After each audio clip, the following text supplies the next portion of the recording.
Assalamualaikum warahmatullahi wabarakatuh. Perkenalkan, nama saya Maulida Nabila, NIM 2003041129.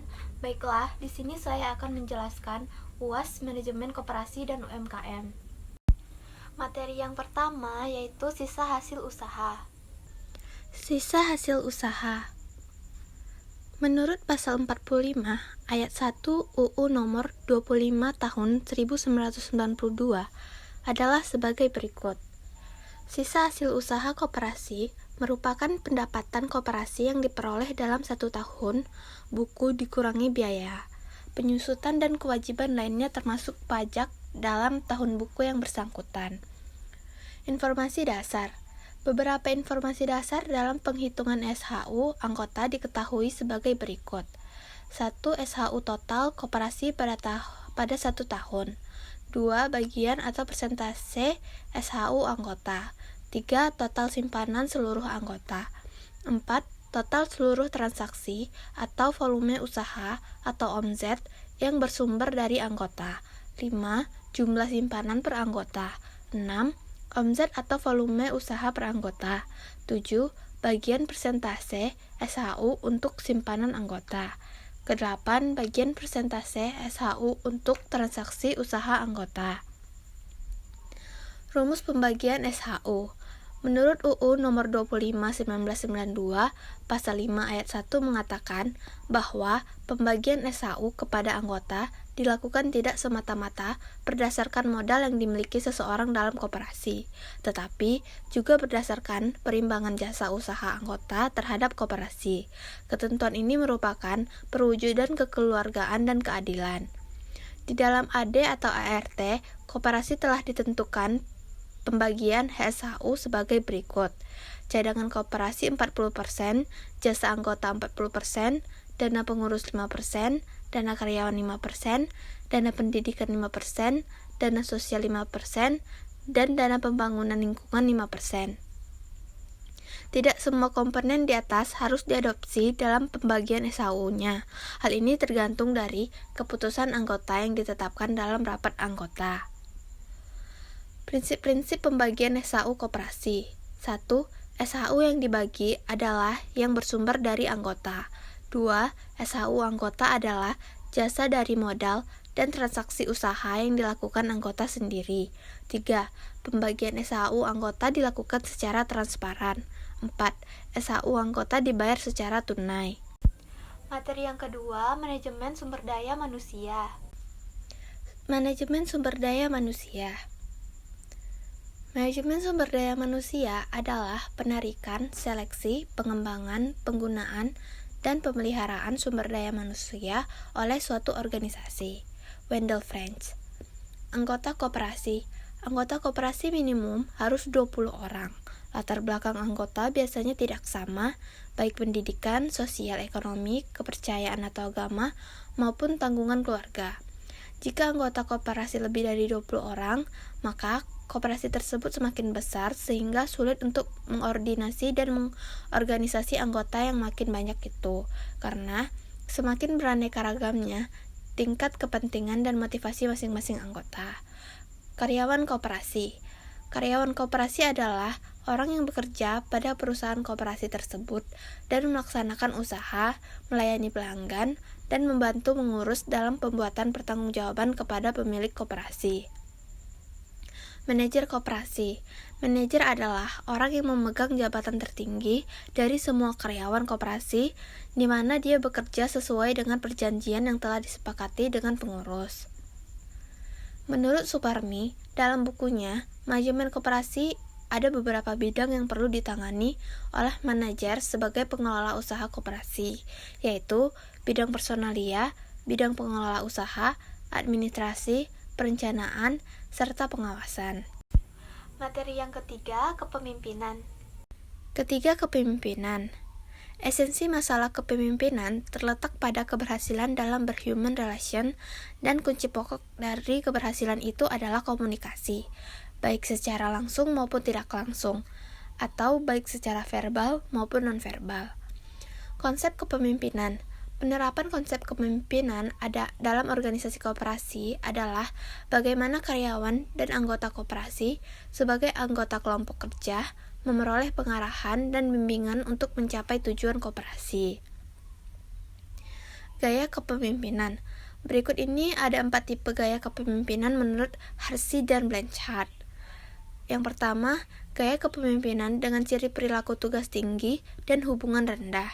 Gaya ini disebut sebagai tipe telling style, yaitu gaya kepemimpinan yang memiliki probabilitas sukses tinggi apabila berhadapan dengan kondisi taraf kematangan individu yang dipimpin adalah rendah.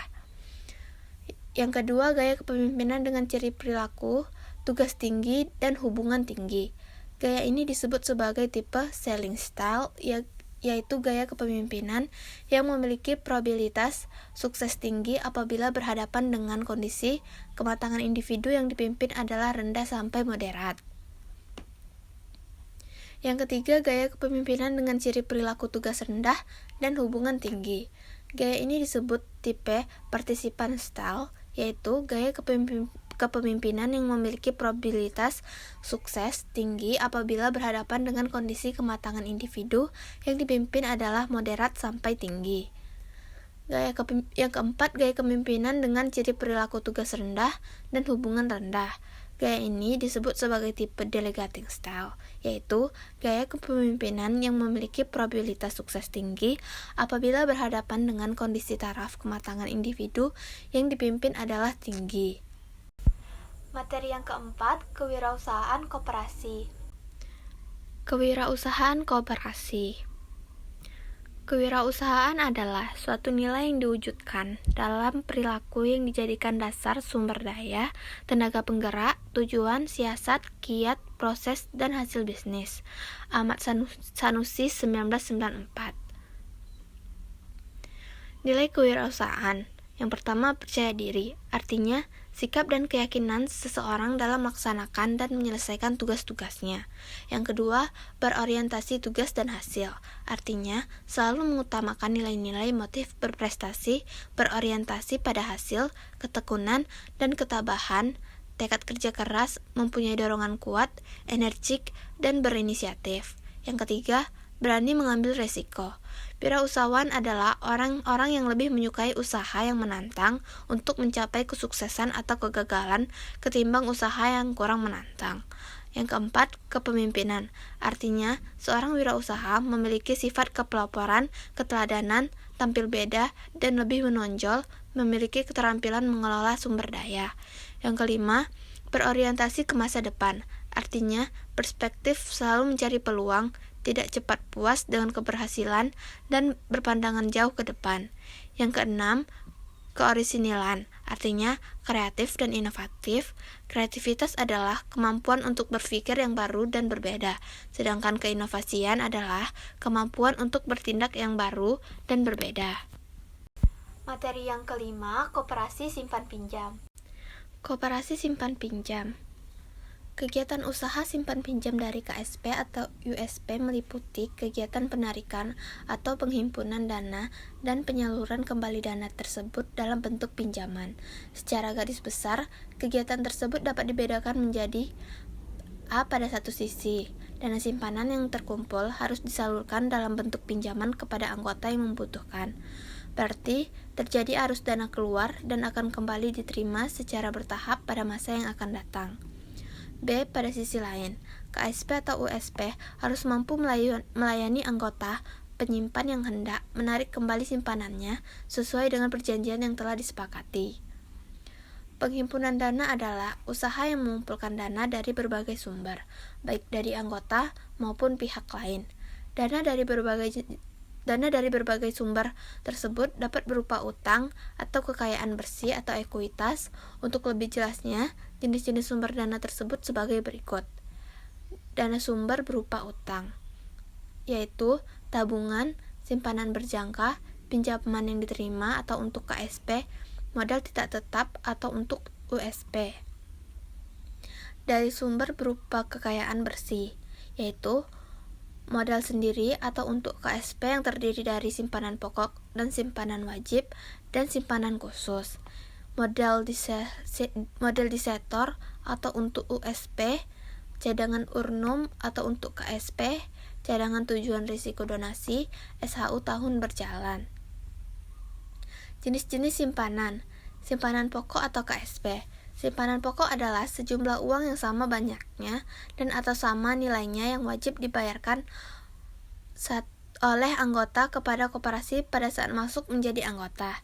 Simpanan pokok tidak dapat diambil selama yang bersangkutan menjadi anggota. Simpanan wajib atau KSP. Simpanan wajib adalah sejumlah simpanan tertentu yang tidak harus sama. Wajib dibayar oleh anggota kepada koperasi dalam waktu dan kesempatan tertentu.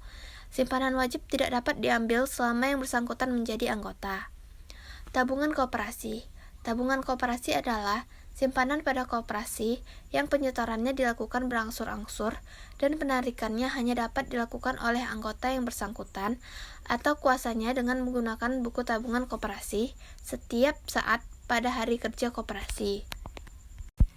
Materi yang keenam yaitu pengertian UMKM dan peran UMKM terhadap perekonomian di Indonesia. Pengertian UMKM dan peran UMKM terhadap perekonomian Indonesia merupakan suatu aktivitas atau kegiatan ekonomi yang menjadi penggerak pembangunan Indonesia ialah seperti industri manufaktur, agribisnis, agraris, dan juga sumber daya manusia. Dalam arti ini mengindikasikan bahwa UMKM ini mengandung arti pemulihan perekonomian Indonesia dengan melalui pengembangan sektor perdagangan untuk program pemberdayaan masyarakat yang membutuhkan pekerjaan. Ciri-ciri UMKM. Yang pertama, tempat usaha bisa berpindah-pindah, tidak tetap berada di satu tempat. Yang kedua, jenis barang yang dijual bisa berubah sewaktu-waktu, belum ada SOP ketat yang mengatur hal ini. Yang ketiga, administrasi keuangan sederhana. Terkadang, keuangan pribadi dan keuangan perusahaan masih disatukan.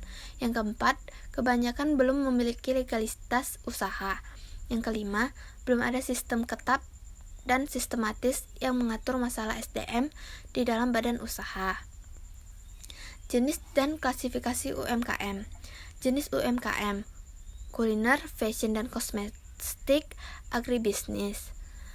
Klasifikasi UMKM: livelihood activities atau lapangan kerja baru, micro enterprise atau sifat kewirausahaan, small dynamic enterprise atau jiwa entrepreneurship, fast moving enterprise atau motivasi menjadi usaha besar. Yang keenam, sektor usaha bisnis UMKM. Sektor usaha bisnis UMKM. 7 sektor profil bisnis UMKM.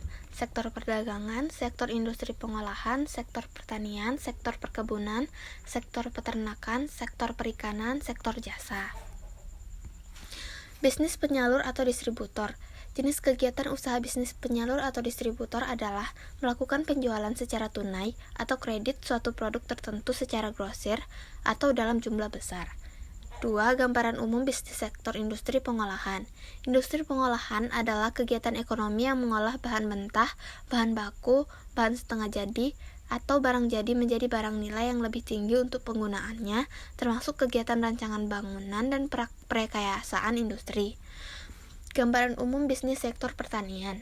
Sektor pertanian secara luas meliputi berbagai macam subsektor antara lain tanaman pangan, hortikultural atau sayuran, buah-buahan, tanaman hias, tanaman perkebunan, perikanan, peternakan. Adapun pembahasan pada subbab ini hanya meliputi subsektor tanaman pangan dan hortikultura, sementara perkebunan, perikanan, dan peternakan akan dibahas pada subbab terpisah. Gambaran umum bisnis sektor perkebunan. Perkebunan adalah segala kegiatan yang mengusahakan tanaman tertentu pada tanah dan atau media tumbuh lainnya dalam ekosistem yang sesuai, mengolah dan memasarkan barang dan jasa hasil tanaman tersebut dengan bantuan ilmu pengetahuan dan teknologi, permodalan serta manajemen untuk mewujudkan kesejahteraan bagi pelaku usaha perkebunan dan masyarakat. Gambaran umum bisnis sektor peternakan. Bisnis peternakan merupakan bisnis yang prospektif di Indonesia. Indonesia dengan penduduk lebih dari 240 juta jiwa dan merupakan negara dengan penduduk terbesar kelima di dunia, merupakan salah satu negara konsumen daging terbesar di dunia. Gambaran umum bisnis sektor perikanan. Bisnis perikanan adalah semua usaha perorangan atau badan hukum untuk menangkap atau membudidayakan atau usaha penetasan, pembibitan, pembesaran ikan, termasuk kegiatan menyimpan, mendinginkan, pengeringan, atau mengawetkan ikan dengan tujuan menciptakan nilai tambah ekonomi bagi pelaku usaha atau komersial atau bisnis. Gambaran umum bisnis jasa. Usaha jasa merupakan alternatif bagi wirausaha pemula atau startup yang ingin terjun ke dunia wirausaha.